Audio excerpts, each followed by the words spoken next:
Hi అండి, అందరికీ నమస్కారం. ఎలా ఉన్నారు? అందరూ బాగుండాలని కోరుకుంటున్నాను. ఇంతకుముందు ఒక వీడియోలో చెప్పడం జరిగింది. ఒక గద్ద చెట్టు పైన గాలిపటం దారంలో తగిలి ప్రాణాపాయ స్థితిలో ఉండేదని. దాన్ని చూసి చాలా బాధ అనిపించింది. బర్డ్ రెస్క్యూ టీమ్కి ఫోన్ చేయడం జరిగింది. వాళ్ళు వచ్చి దాన్ని సేవ్ చేసి, దానికి కొంత గాయాలయ్యున్ను. దాన్ని తీసుకెళ్ళి వాళ్ళు కొన్ని 5 days అబ్జర్వేషన్లో ఉంచి మెడిసిన్ ఇచ్చి వాళ్ళు మళ్ళీ ఫోన్ చేశారండి నాకు. ఇలాగా ఈ బర్డ్ సేవ్ బాగానే అయిపోయింది, దీన్ని విడిచిపెట్టేస్తామని చెప్పి. మళ్ళీ వాళ్ళు రమ్మని చెప్పారు అక్కడికి. అంటే విడిచిపెడతాను, మీరు వస్తే చూడండి అన్నారు. కానీ నాకు టైం లేక చూడలేకపోయాను. కానీ వాళ్ళు మళ్ళీ నాకు ఇలా వీడియో పెట్టారనమాట విడిచిపెడతామని. నాకు చాలా ఆనందం అనిపించిందండి.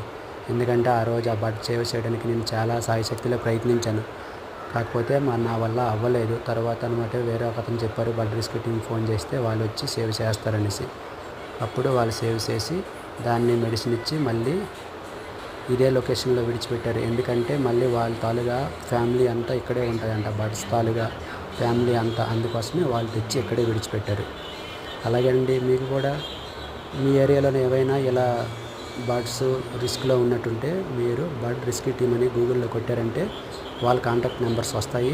అప్పుడు మీరు కాల్ చేసి వాళ్ళని మీరేం చేయవలసిందంతా ఆ ఒక ఫోటో తీసి వాళ్ళకి లొకేషన్ వాట్సాప్ చేయాలి. వాళ్ళ లొకేషన్ షేర్ చేస్తే వాళ్ళే వచ్చి సేవ్ చేస్తారు. మనందరి తరఫున ఆ బర్డ్ రెస్క్యూ టీమ్కి థ్యాంక్స్ అండి. Thank you very much.